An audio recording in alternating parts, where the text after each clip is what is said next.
Assalamualaikum warahmatullahi wabarakatuh.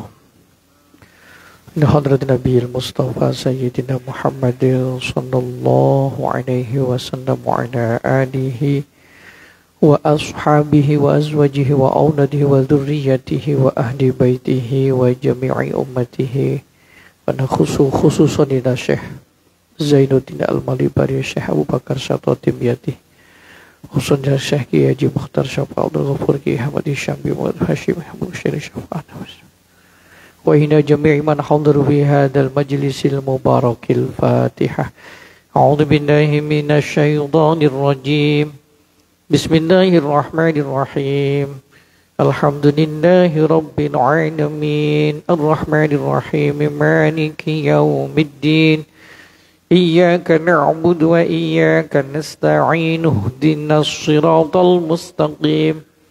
Siratal ladzina an'amta 'alaihim ghairil maghdubi 'alaihim waladdallin. Amin. Wa nafa'ana ma dana fi 'ulumihi wa fi madadi fid dharaini. Amin ya rabbal alamin. Bismillahirrahmanirrahim. Wa sunna li kullin mim muaddinin wa muqimin wa sami'ihima ayyusalliya wa yusallimu ala nabi sallallahu alaihi wasallam ba'da firaghihima ay ba'da firaghi kullin minhuma in tala faslun bainahuma wa illa fayakfi lahuma du'aun wahidun. Disunahkan bagi orang yang mengumandangkan azan dan orang yang iqamah serta orang yang mendengarkan azan dan iqamah untuk membaca sholawat kepada baginda Rasulullah sallallahu alaihi wasallam setelah azan selesai dikumandangkan dan juga setelah iqamah dikumandangkan. Jadi selesai azan, orang yang mengumandangkan azan dan orang yang mendengarkannya, begitu juga selesai iqamah, orang yang mengumandangkan iqamah dan yang mendengarkan iqamah itu disunahkan untuk membaca sholawat Nabi, sholawat kepada baginda Rasulullah sallallahu alaihi wasallam. Ya, bentuk sholawatnya ya Allahumma sholli ala sayyidina Muhammad wa ala ali sayyidina Muhammad, itu sunnah hukumnya. Nah kemudian setelah membaca sholawat, maka kemudian sunnah dilanjutkan dengan membaca doa. Doa sesudah adzan. Siapa yang sunnah membaca doa sesudah adzan itu? Satu, orang yang mengumandangkan adzan. Dua, orang yang mengumandangkan iqamah. Tiga, orang yang mendengarkan adzan dan mendengarkan iqamah. Selama ini mungkin kita membaca doa itu cuman doa sesudah adzan. Kalau sesudah iqamah tidak. Cuman di sini disampaikan apabila jarak antara adzan dan iqamah itu pendek, maka cukup berdoanya satu kali saja setelah adzan. Tapi kalau jaraknya itu panjang, lama, antara adzan dan iqamah jaraknya lama, maka setelah adzan juga disunatkan membaca sholawat dan doa, sesudah iqamah juga disunatkan membaca sholawat dan doa. Dan bunyi doanya sama, doa yang dibaca sesudah adzan sama dengan doa yang dibaca sesudah iqamah. Dibaca sholawat dulu, Allahumma sholli ala sayyidina Muhammad, tambahi dengan wa ala ali sayyidina Muhammad boleh.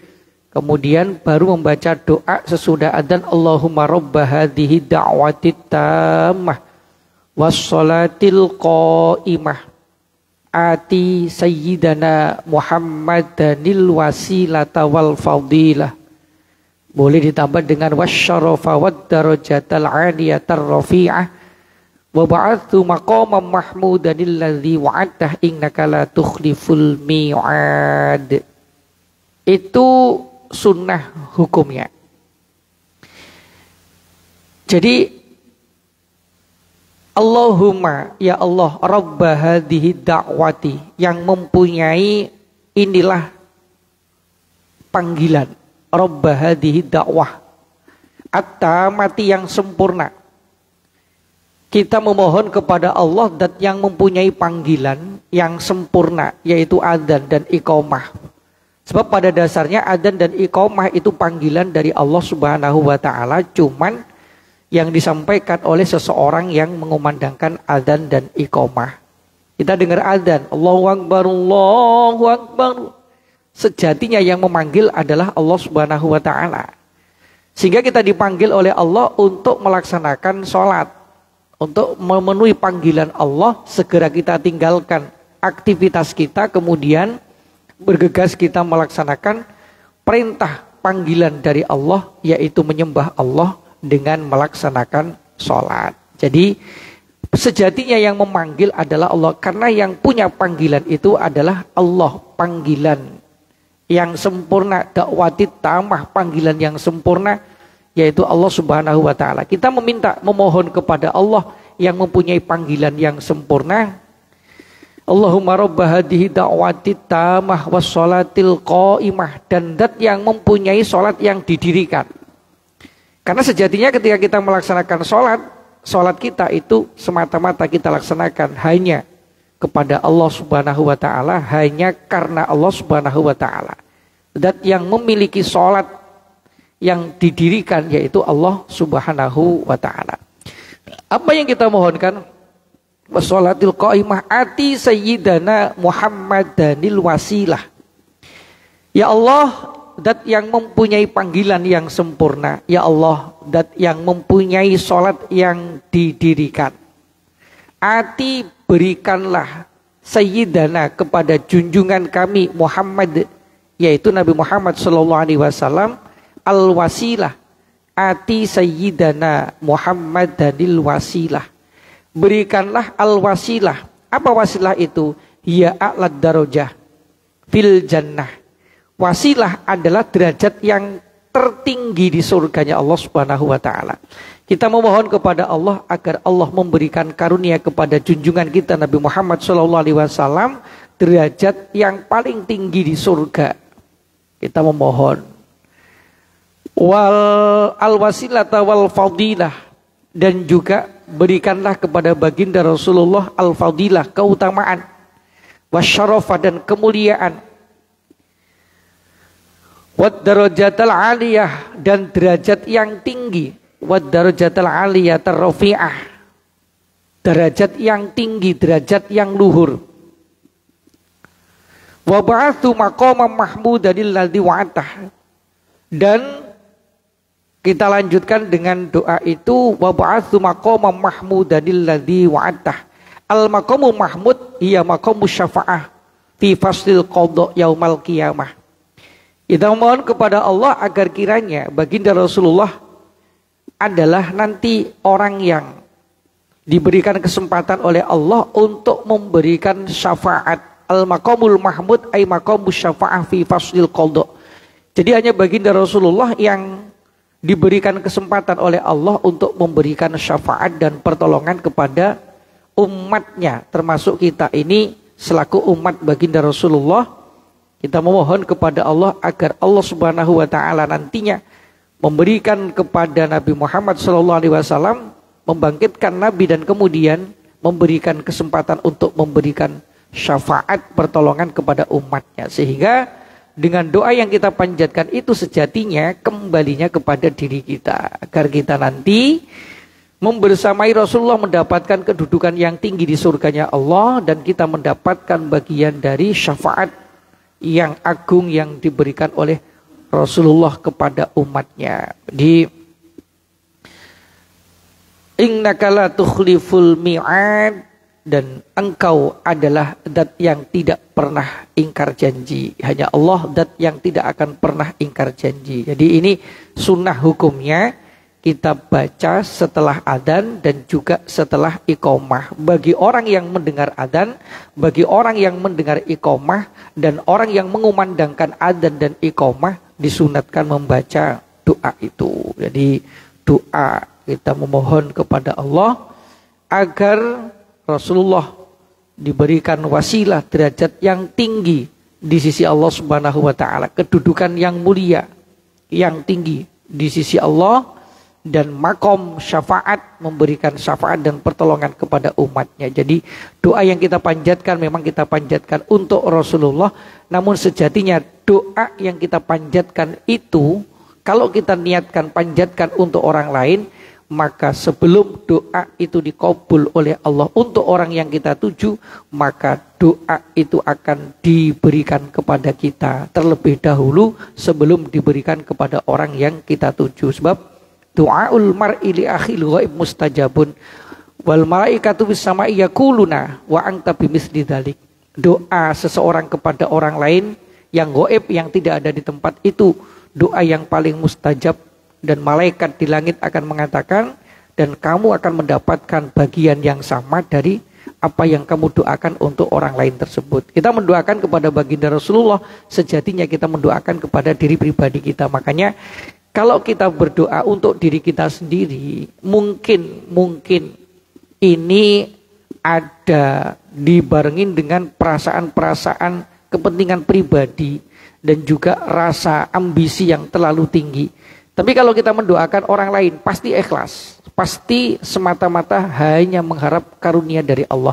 Dan kemuliaannya, keuntungannya mendoakan orang lain itu, justru doa itu akan kembali kepada kita terlebih dahulu sebelum diberikan kepada orang yang kita tuju. Maka konsep doa, kalau pengen doa kita itu lebih mustajab, doakan orang lain dulu, maka kita akan mendapatkan bagian dari apa yang kita doakan untuk orang lain.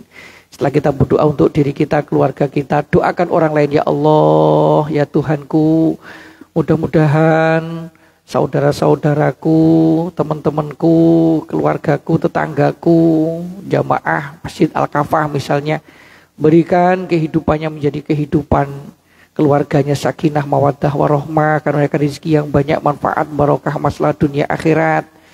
Berikan kerukunan dalam kehidupannya dan seterusnya, bla bla bla bla bla bla. Maka doa itu kembali kepada kita 100% sebelum Allah mengabulkan untuk orang yang kita tuju. Dan doa kepada orang lain itu lebih cepat diijabah oleh Allah ketimbang kita pribadi mendoakan diri kita sendiri. Sehingga kalau kita mendoakan orang lain berarti mendapatkan dua manfaat. Kita sendiri dapat, orang yang kita tuju juga dapat. Dan doa itu lebih cepat dikabulkan oleh Allah ketimbang mendoakan diri pribadi kita sendiri. Jadi dalam doa sesudah adzan ini hakikatnya kita mendoakan kepada diri kita sendiri, walaupun redaksinya kita mendoakan baginda Rasulullah. Padahal Rasulullah adalah manusia yang paling sempurna, yang sudah mendapatkan kedudukan yang tinggi di hadapan Allah Subhanahu wa taala dan punya makom syafaat. Tapi kenapa kita doakan? Sejatinya doa itu kembali kepada diri kita. Maka jangan pernah sekali-kali kita mendoakan keburukan untuk orang lain. Sebab kalau kita mendoakan buruk untuk orang lain, maka keburukan itu akan mengenai diri kita sendiri sebelum mengenai kepada orang yang kita tuju. Jadi doakan kebaikan terus, kita didoakan orang lain, doakan untuk kebaikan-kebaikan dan seterusnya. Jangan pernah walaupun kita didolimi oleh orang lain kemudian mendoakan tidak baik sama orang lain. Ada orang lain mendolimi kita, kita doakan, ya Allah mudah-mudahan Allah berikan hidayah, Allah berikan petunjuk, Allah berikan kesadaran, Allah tata hidupnya menjadi lebih baik dan seterusnya. Jadi orang berbuat jahat kepada kita, doakan kebaikan, maka justru kebaikan itu akan kembali kepada diri kita. Walaupun kita didolimi orang lain, jangan mendoakan buruk untuk orang lain, karena doa itu akan cepat dikabul untuk diri kita sendiri. Apalagi kalau kita ini didolimin oleh orang lain, berarti kita ini sedang madlum, teraniaya. Doa orang yang teraniaya itu diijabah oleh Allah. Lah kalau orang lagi teraniaya mendoakan orang lain tentang keburukan, keburukan itu akan menimpa diri kita dulu. Tidak ada untungnya kita mendoakan buruk untuk orang lain. Jadi ini hukumnya adalah sunnah.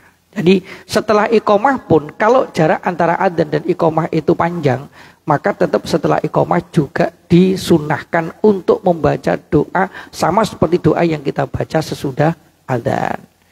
Sampai iqomah baca doa sudah adzan. Nah, jarak yang dimaksud dengan lama, jarak antara adzan dan iqomah, lama dan Lama dan sebentar itu ukurannya apa? Ukurannya umum lah. Tidak ada patokan pasti sekian menit tidak ada. Tapi kalau dulu pernah di kita di Al-Kafa ini awal-awal dulu habis adzan maghrib itu nggak ada jeda sholat qobliyah, langsung iqomah. Dulu awal-awal saya datang ke sini awal-awal habis adzan langsung iqomah kalau maghrib dengan alasan katanya biar sholat dilaksanakan di awal waktu. Sebab sebaik-baik sholat adalah sholat yang dilaksanakan di awal waktu. Dasarnya begitu.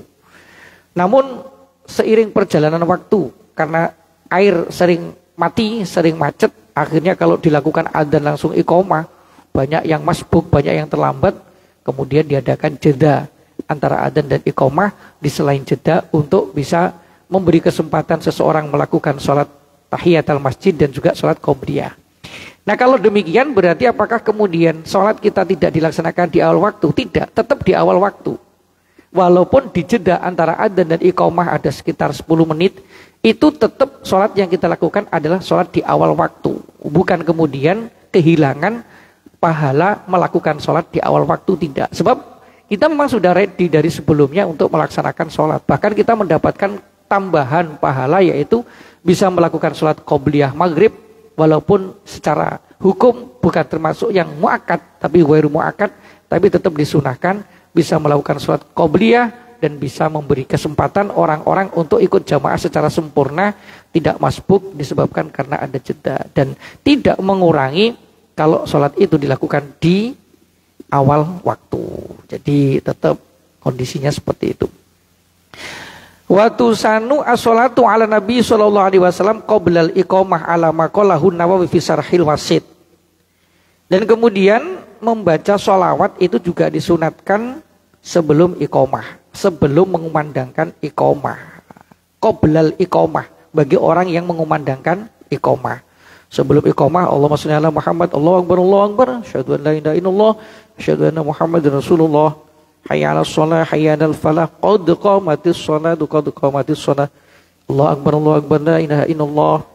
Itu sebagaimana yang dijelaskan oleh Imam Nawawi dalam syarahnya kitab Wasit dan juga dikuatkan oleh Ibnu Ziyad dan seterusnya. Wa qala amma qabla al-adhan falam ara fi dzalika syai'an. Nah, kalau sebelum adzan itu tidak sama sekali disunatkan untuk membaca sholawat. Jadi sebelum adzan ya adzan saja. Bahkan mohon maaf, ada beberapa tempat yang berbeda-beda sebelum adzan. Ada yang membaca innallaha wa malaikatahu yusholluna 'alan nabi ya ayyuhalladzina amanu shollu 'alaihi wa sallimu taslima. Ini kalau kita lihat dari segi redaksi adzan itu tidak disunatkan sama sekali membaca innallaha wa malaikatahu yusholluna 'alan nabi ya ayyuhalladzina amanu shollu 'alaihi wa sallimu taslima. Itu tidak disunatkan dibaca sebelum adzan. Karena dari segi redaksinya innallaha wa malaikatahu yusholluna 'alan nabi ya ayyuhalladzina amanu shollu 'alaihi wa sallimu taslima, itu kan ngajak orang untuk bersolawat, ngajak orang untuk membaca solawat. Kalau itu sangat pas dibaca sebelum kita membaca solawat. Tapi yang kita kumandangkan adalah adzan dan iqamah yang di dalam redaksinya tidak ada sholawat sama sekali. Jadi ada juga yang baca subhanallah walhamdulillahi wa la ilaha illallah wallahu akbar la haula wa la quwata illa billahil aliyyil azim Allahumma shalli ala sayyidina Muhammad Allahu ya karim Allahu akbar dan seterusnya. Membaca itu juga tidak disunatkan sama sekali, tidak disunatkan sebelum adzan. Bahkan kalau adanya adzan sholat Jum'ah, cenderung sebaiknya agak dicepatkan. Karena biar tidak terlalu panjang durasi untuk seseorang melakukan sholat Jum'ah berikut khutbahnya. Sebab adanya 2 kali. Sebab kalau adzan pertama sudah makan waktu 7 menit. Kemudian nanti sholat qobliyah Jumat ada makan waktu sekitar 5 menit. Ini sudah 12 menit. Kemudian nanti khotib naik di atas mimbar, adzan yang kedua 5 menit lagi. Nah, ini kan kepanjangan. Apalagi kalau sebelumnya membaca innallaha wa malaikatahu, itu kepanjangan. Jadi sebelum adzan ya cukup adzan saja. Langsung Allahu Akbar langsung saja. Karena membaca innallaha malaikatahu yusholluna 'alan nabi atau membaca subhanallah alhamdulillah wa la ilaha illallah Allahu akbar tidak disunatkan. Lam yusat, tidak disunatkan. Tidak ada redaksi yang menjelaskan bahwasanya itu hukumnya sunnah. Sebaiknya langsung adzan saja, karena di kita antara adzan dan iqamah itu ada jeda waktu untuk melaksanakan sholat qobliyah, bisa sekaligus sholat tahiyatul masjid. Jadi kalau adzannya cepat, tidak diawali dengan itu tadi, biar adzannya agak cepat, jadi kesempatan orang untuk sholat sunnah itu lebih panjang. Sebab kalau kita di sini antara adzan dan iqamah itu kan cuma 10 menit. Starting adzan itu cuma 10 menit sampai selesai adzan, sampai iqamah nanti cuma 10 menit. Kalau adzannya saja sudah makan waktu 7 menit, berarti tinggal waktu 3 menit untuk qobliyah. Jadi amalan-amalan sunnah yang dilakukan setelah adzan sampai iqamah itu berkurang. Jadi adzannya singkat saja, adzannya pendek-pendek saja, nggak usah terlalu panjang, pendek, biar nanti kesempatan orang untuk bisa qobliyah, bisa sholat tahiyatul masjid, bisa li syukril wudu, jadi itu lebih efektif. Kecuali kalau di kampung itu adzannya cenderung sebaiknya panjang, durasinya juga lama. Kenapa? Adzan dikumandangkan, jamaahnya masih di sawah. Kalau adzannya cepet-cepet, masbuk semuanya nanti. Makanya di kampung itu kalau adzan asar di kampung saya itu bukan jam tik-tik masuk asar itu diadanin. Yang jamaah cuma 2 orang, 3 orang itu. Kalau mau jamaahnya banyak ya mundur jam 5 sore itu kadang-kadang masih adzan asar. Itu pun yang imamnya itu masih kadang-kadang masih ke kamar mandi dulu dan segala macam. Wah itu nanti puji-pujian lama gitu ya. Nah, itu adanya panjang nggak apa-apa, durasinya lama nggak apa-apa, karena itu masih memanggil orang. Nah kita di Batam ini sudah menjadi tradisi yang mau melaksanakan sholat itu orangnya sudah ready, sudah siap, dan ada orang-orang yang memang hanya punya waktu sebentar untuk jeda digunakan untuk melaksanakan sholat. Seperti orang-orang yang kerja PT itu waktu digunakan untuk sholat itu sangat pendek sekali. Karyawan-karyawan di rumah sakit misalnya mau melaksanakan sholat jamaah, kalau jedanya terlalu lama itu kasihan. Nanti waktunya terbuang banyak untuk itu. Jadi makanya adanya cepat-cepat saja, nggak usah jedanya nggak usah lama-lama, adanya juga nggak usah panjang-panjang. Biar antara adzan dan iqamah masih banyak waktu untuk digunakan melaksanakan sholat. Sebab waktu antara adzan dan iqamah itu bagian dari waktu yang diijabah berdoa. Kalau kita sempat sholat qobliyah, kemudian masih ada sisa waktu untuk berdoa, silakan berdoa. Doa yang dipanjatkan antara adzan dan iqamah itu bagian dari doa yang cepat diijabah. Sebab waktu antara adzan dan iqamah adalah waktu yang mana doa kita dikabul, diijabah oleh Allah Subhanahu wa taala. Sempetin berdoa. Setelah kita melakukan qobliyah, kemudian masih ada waktu, sempetin berdoa. Karena itu waktu diijabahnya doa antara adzan dan iqamah. Dan iqamah. Jadi biar cepat adanya, kemudian jeda waktunya juga panjang, maka sebelum adzan sebaiknya tidak usah diberi muqaddimah dengan subhanallah alhamdulillah wa la ilaha illallah wallahu akbar la haula wa la quwata illa billahi al-aliyyil azim. Allahumma shalli ala sayyidina Muhammad ya karim, dan seterusnya. Di sini dikatakan falam arafi dzalika syai'an, tidak ditemukan sedikit pun dalil yang mendasarkan bahwasanya itu termasuk bagian yang sebaiknya dibaca sebelum adzan. Tidak ada. Jadi makanya tidak usah. Adzan langsung adzan saja. Nah, justru sebelum iqamah itu sunat baca sholawat. Allahumma shalli ala Muhammad, Allahu akbar, asyhadu an la ilaha illallah, dan seterusnya. Itu sunahnya sebelum iqamah, baca sholawat. Batusanu as-salatu ala Nabi sallallahu alaihi wasallam qoblal iqamah. Cukup sholawat Nabi aja, gak usah pakai sahabat Nabi. Cukup Allahumma shalli ala Muhammad, Allahu akbar, asyhadu an la ilaha illallah, dan seterusnya. Itu sunah. Kalau sebelum adzan tidak disunatkan. Bahkan membaca innallaha malaikatahu yusholluna 'alan nabi itu anjuran untuk membaca sholawat, bukan untuk anjuran mengumandangkan adzan.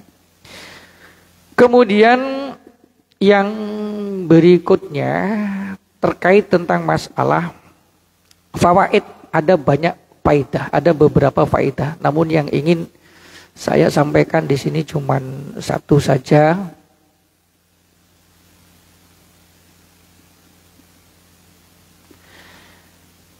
Wafis Sanwani, dalam kitab Sanwani dijelaskan di sana, mangkola hina yasma'u qolal muadzini asyhadu anna Muhammad Rasulullah.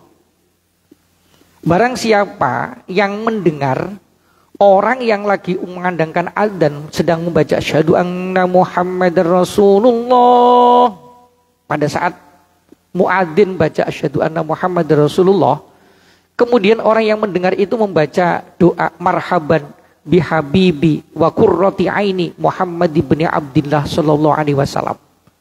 Marhaban bihabibi, selamat datang wahai kekasihku, wa qurrati aini, dan pembahagia pandanganku, yaitu Muhammad ibn Abdillah, Nabi Muhammad bin Abdillah sallallahu alaihi wasallam. Marhaban bihabibi wa qurrati aini Muhammad ibn Abdillah sallallahu alaihi wasallam. Baca itu, kemudian sumayak balu ibhamaihi, kemudian kita kecup dua jempol kanan dan kiri, kita cucup di mulut kita gini. Kemudian wa yaj'aluhu ma'ala ainaihi, kita usapkan ke dua mata kita. Pas orang yang adzan sedang asyhadu anna Muhammad Rasulullah, kita baca marhaban bihabibi wa qurrati aini Muhammad ibn Abdillah sallallahu alaihi wasallam. Hafal enggak ya? Marhaban bihabibi wa qurrati aini Muhammad ibn Abdillah sallallahu alaihi wasallam. Kemudian jari jempol kita kecup, kita usapkan di mata kita, jempol kanan mata kanan, jempol kiri mata kiri. Maka kalau itu dilakukan, apa yang dijelaskan di sini, lam ya'ma wa lam yarmat abadan, mata orang itu tidak akan buta dan tidak akan sakit mata selamanya. Itu dalam kitab Sanwani dijelaskan begitu. Orang yang melakukan itu insya Allah tidak akan buta dan tidak akan sakit mata. Sakit mata dalam ini yarmat itu kayak macam belen itu loh, meleleh apa namanya sampai dempet gitu ya. Lam ya'ma wa lam yarmat abadan. Itu faedah, kalau mau diamalkan monggo. Marhaban bihabibi wa qurrati aini Muhammad ibn Abdillah sallallahu alaihi wasallam. Kecup dua jempol kita, usapkan kanan jempol kanan di mata kanan, jempol kiri di mata kiri. Insya Allah tidak akan buta dan tidak akan sakit mata selama-lamanya. Kalau mau mengamalkan itu, mengamalkan monggo, diamalkan juga tidak apa-apa. Baik, ada waktu sekitar masih 15 menit. Kita lanjut nanti pada babnya tentang sholat sunnah. Nah kemudian ketika seseorang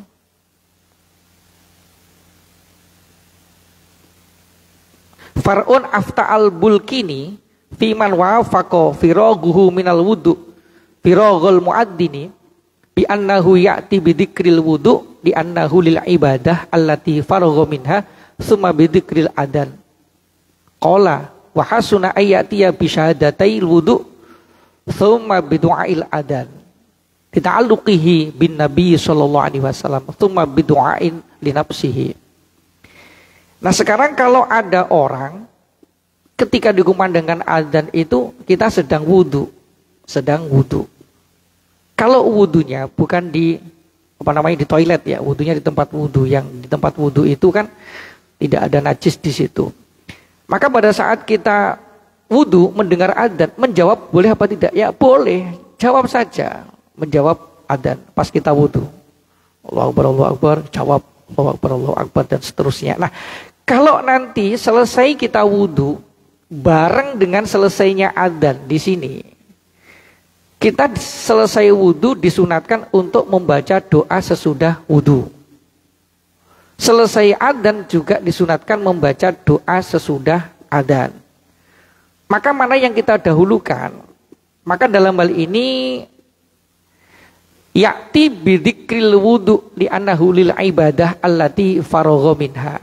Maka seyogyanya orang itu mendahulukan membaca doa sesudah wudhu terlebih dahulu.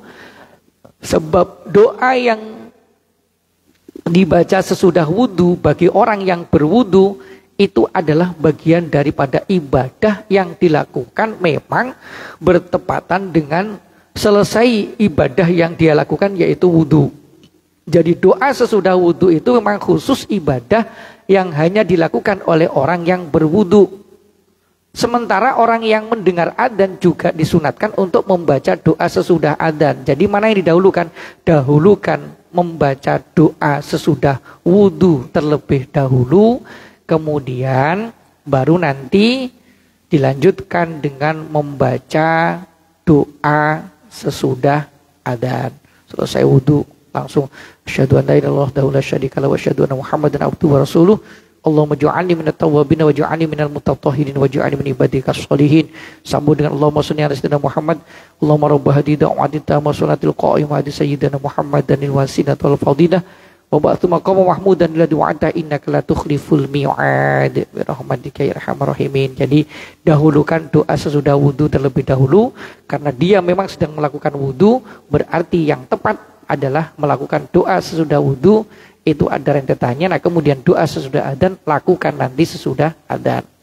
Nah, kalau kita sedang berada di toilet saat adzan dikumandangkan, jawabnya kapan? Jawabnya nanti setelah kita keluar dari toilet, maka kemudian kita jawab. Setelah selesai kita jawab. Jangan di toilet jawab adzan, jangan. Jawabnya nanti setelah kita selesai dari hajat, kemudian kita masih bisa menjawab adzan yang kita dengar.